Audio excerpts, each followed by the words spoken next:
Do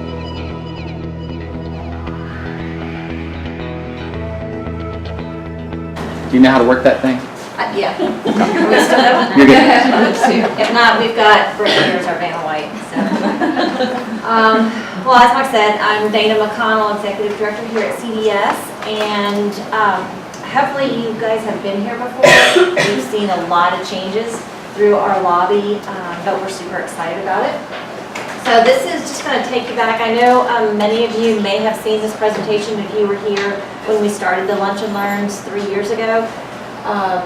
But we are just not complete without all of the partners here in the building. So part of the presentation just kind of touches on each of the partners and how CDS is designed.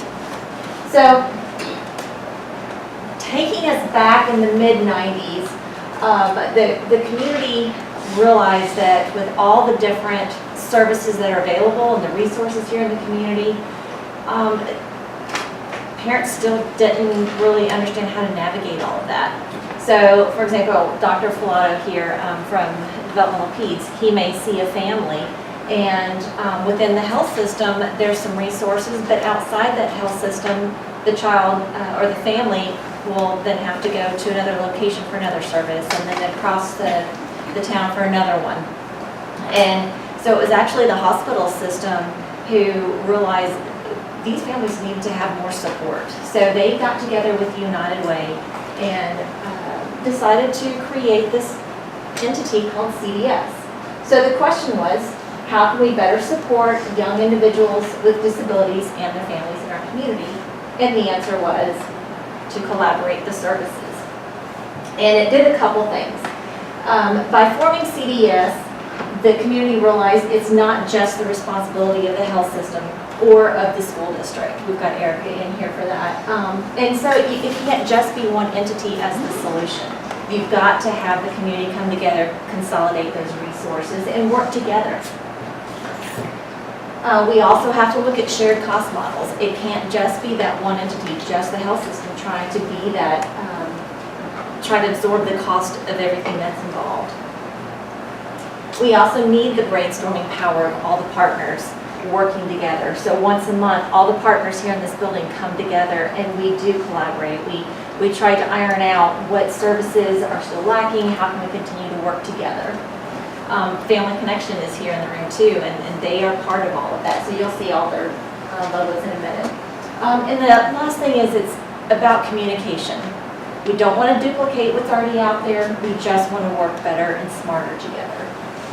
So CDS was then formed. We opened our doors in 2000, 17 years ago. And we exist to make the care of children with developmental delays more effective. And we do that by uniting specialized service providers in one location. So here are the different partners within CDS. So I already mentioned the school district, Children's Hospital, of course Thrive Upstate. We've been a part of them since the beginning, or they've been a part of us, so that's exciting. Family Connection, and I don't see anyone from Clarity. I think they're the only one not represented here. And often we do have Clarity here that come to these lunch and learns. So the number of children we serve every year has also grown. We served 6,800 children last year. Many of those children come here once a week for therapy, but they may have an appointment with Dr. Filato once a year just for an evaluation or a follow-up. And then we have some children that come daily to specialized daycare. And these are the children who may be on a ventilator, on a feeding tube, heart monitor, and they can't go to a traditional daycare. So the parents will bring them here each morning, go work a full day, and then pick those children up in the afternoon. The more common diagnoses we see could be autism, Down syndrome, spina bifida, cerebral palsy, lots of different things. So the community value, by having everything together, we do host those collaborative meetings, not only among the partners, but also among the community, like this with the Lunch and Learn. We share a lot of the facility services, some marketing materials, brochures. We'll put all the different partners on our brochure when we go out in the community and talk about what each service that they offer. Because they don't have staff to go out and do that. They are here to focus on the families when they come here.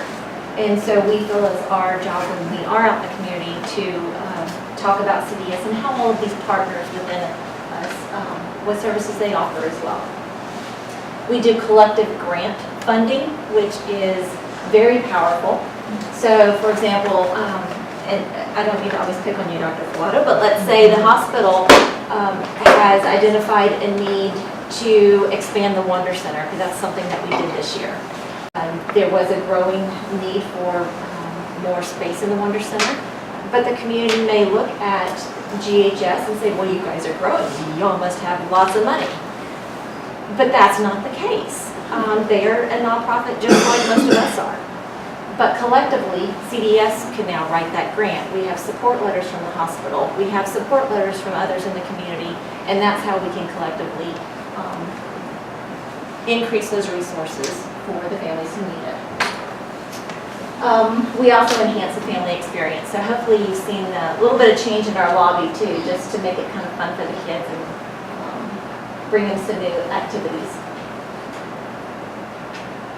So a lot of times when we are out in the community, they ask, who do we serve? Is it just Greenville County? Because it does seem to be, with us being in one location here, that we only serve those right around us. But we have quite a large group that drive up from Anderson, from Clemson even, over in Pickens. We have a few from Oconee. And we actually have a growing presence from Spartanburg of families who come in. So only about half of our families are actually from Greenville County who come here to CDS. So we are seeing that growth all over in the upstate. We do still have that focus of children in the younger ages, from 0 to 5. That's about 66% of who we serve.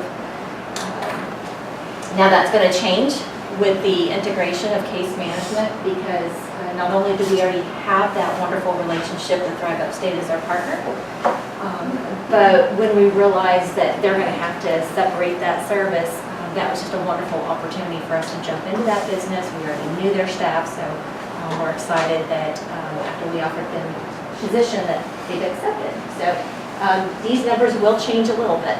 Yes? Is there any plan to expand to some of the other counties? Well, I love the thought of us expanding, but CDS could not expand just ourselves. We would have to take our partners with us. So that would be a conversation with GHS, with Family Connection, with Thrive Upstate, with Clarity. We need to have a piece of you guys to go with us, because that's kind of who we are too. Either that, or we look to see what services and resources are available in Oconee County. So maybe it's not Thrive Upstate, maybe it's the Oconee County Disability Special Needs Board. Does that even exist? Yes. Okay, awesome. So, because I don't know, I know some counties may combine. So that might be one of the resources that could join with us. It's a great long-term vision.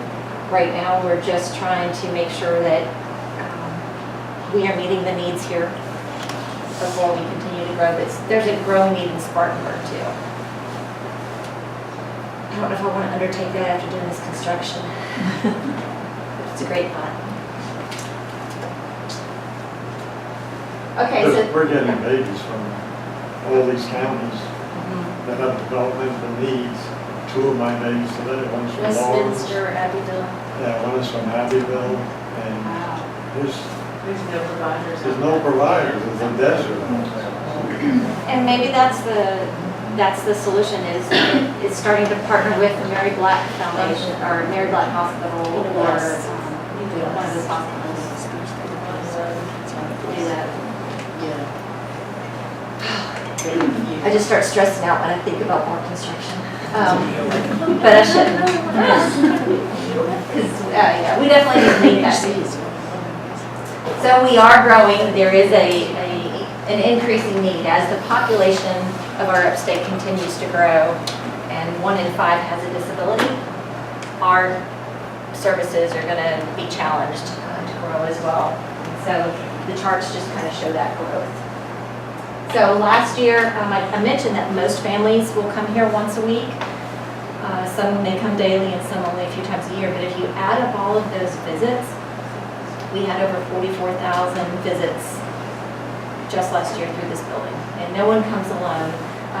Those children always come with parents, siblings, their caregivers. So it's a lot of foot traffic through here, and hence the need to constantly renovate. So some people ask us where we get our money from, being nonprofit. So our partners in the building do pay us rent so that we can have this really super chilled, cold air coming at us right now. And then A little we too can, cold. it is a little chilly. Keep us awake, right? So excited. We are United Way funded. 4 of the partners here in our building are United Way funded, so we are very grateful for that. We do apply for grants, like I mentioned before, and then we do have some corporate individual grants. We really value our volunteers. We had a really fun event last week, and at our Halloween, the day of Halloween, lots of us get to dress up, and parents will walk their children around, or sometimes even the therapist during their therapy session will walk them around the building. And all of us in our different services will talk with the parents. If they didn't know that, let's say, Family Connection was in the building, that's a great opportunity for that family to now be introduced to who they are while they're giving their child a treat. Let me share with you who we are, what we do. So we had 300 volunteers last year for over 750 hours, which is awesome. So new in 2017, my last slide, I promise. So we did expand our Wonder Center. It was just 2 rooms. So now we are really excited. We've got that 3rd room. So we should see that waiting list start to go down just slightly. I don't think we'll ever eliminate a waiting list just because that need is so great, but hopefully it'll reduce a little bit. We have renovated our lobby. We're in the final stages of that. Oh, it's been daunting, but we're super excited because that looks great. And then with now offering and taking case management. And so these are the fearless leaders who have been guiding us through that process. So that is CDS. That was our last slide, yeah. Do y'all have any? Yes, ma'am. I have a question that sort of combines the 2 presentations. So, for example, we have a brand new child whose mom just moved here. And so when we're talking about trying to get a case manager or to get services outside of the school system, do we now refer to, do we say case management through CDS? We've been saying through the, Thrive Upstate, since y'all changed your name. Is that still the appropriate language? You need to give them the toll-free number Right. or the website. They call DDSN. DDSN tells them who provides intake for Greenville County and who provides case management, and they choose. Now, parents they've just moved here, they don't know anybody. Correct. So they're going to say, Linda, who should I choose? Right. So, if you know CDS to be a great provider of case management, you can say, well, CDS is great. And if you have, this child is 3 years old. Well, So, 3-year-old. like, That would go to me. I'm also an intake worker, where they will call the number, and I call the family, and I get all the records, and then we submit it to DDSN to see if their child will be eligible, and then they offer that family a choice of the different providers in the county. Because I had a case where I called like just the Thrive Upstate number, and they gave me the 800. Right, right. Oh, okay. That's what you need to do. A couple weeks ago. And then we'll get the thing, and I call the family and say, look, we're going to try to get you eligible. We'll get all that. Thank you. Can I tag on that? What's the 800 number? It's on the sheet She's on the up sheet there. there. It's on this? It's on the, Okay, so that's for anyone. Is there an age limit, like to know if they call you versus somebody else? birth to 3, they call baby net. That number is on there too. And 3 and up, they call the other number, regardless of disability. Good.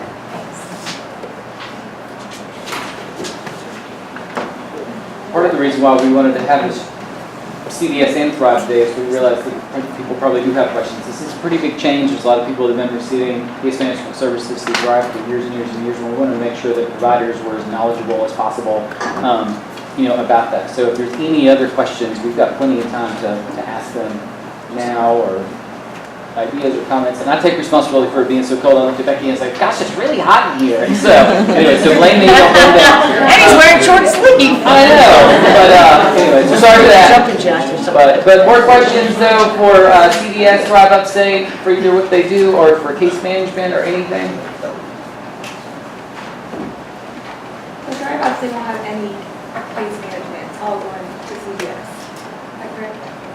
That's correct. Some of the families have chosen other providers than CDS. Some have chosen South Carolina Autism Society or Bright Star or another case management provider when we gave them a choice. But the majority have chosen to go to CDS. But yeah, we're getting out of that business. And to put that in context too, ultimately, there's a requirement from CMS, right, that there's conflict-free case management. My understanding is Thrive is really, y'all are the only ones in the state that are actually doing it in terms of creating that shift. And it all comes down to making sure that people have choice in their providers and to make sure that, not that Thrive ever did that in the first place in terms of steering people in a certain way, but anyway, it's a big feather, I think, in Greenville's hat to have this going on, but definitely in Thrive Upstate's hat for taking the leadership to make this actually happen. It's a big deal, and then for CDS to be able to take all of this on and for that to happen is seamlessly from the outside looking in. I know it probably was more challenging on the inside pulling that off, but it's a big deal, and CDS and Thrive Upstate both be commended for it. Linda? And we have some parents who might have had a case manager 5 years ago and they haven't called anybody yet. So when we first started talking about Thrive Upstate, they're like, we've kind of gotten them used to Thrive Upstate now. So we'll just say, this is the 800 number you can call. But if they already have someone, like say they have a case manager and they haven't contacted them in several years, they would do that through the 800 number again. Well, here's the thing. We have about 1,000 case records on people who have become eligible, but they really have not needed a case manager for a number of years. So a lot of them are in the school. The ones who are actively receiving case management are generally our Medicaid waiver participants and people that participate in our residential and day services, and they have an active case manager. So we are actually leaving a staff person behind, Donna Martin, who is over our files, because we have 1,000 people that still qualify for DDSN services, and at any point in time they could get a Medicaid waiver slot and we have to reactivate them. So what will happen with those people is that when that happens, we'll offer them choice of case management. They can come to CDS or autism or wherever, but we are mindful of the fact that there are people, a big inactive caseload, and we have a plan for them. And as they get closer to exiting school, Right. for our purposes, that's kind of what it becomes like in their last year or two. So there still will be somebody at Thrive Upstate. I'll be there a little longer. Don will be there, and Lisa Harden and Day Services and people like that.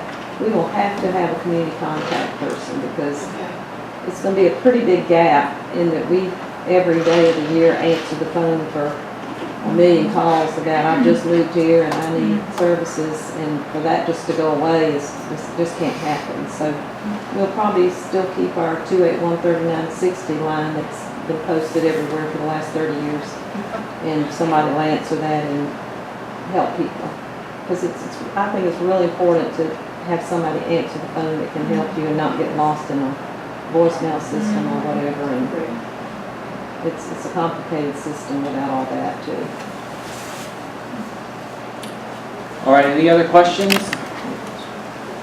All right, thanks everybody. We will see you. Oh, wait. Ann, I didn't see you, I have sorry. a question. How much of what is the proportion of your caseworkers who have Hispanic or Spanish-speaking capabilities? Because we're getting a higher and higher proportion of Spanish-speaking patients. We have, currently, there's one working for CDS. So we have an opening for 3 that we'll be hiring for, and that would be phenomenal if we had a few applicants who were bilingual. So we'll let you know how that interview process goes. However, under civil rights legislation, we are required to hire an interpreter for a Spanish-speaking family. They do this in early intervention. We do it in case management. We have a pool of people that we call on. We have a telephone line that has the Spanish-only answer line that somebody that's Spanish only can speak to, and we can do a callback for them. So it's imperative, the burden is on us to provide interpretation for Spanish or for any other language for that matter, or for sign language. Any other questions? All right, everybody, we'll see you in December. And if you haven't signed in, make sure you do so. I'll collect everyone's contact information and send it back out.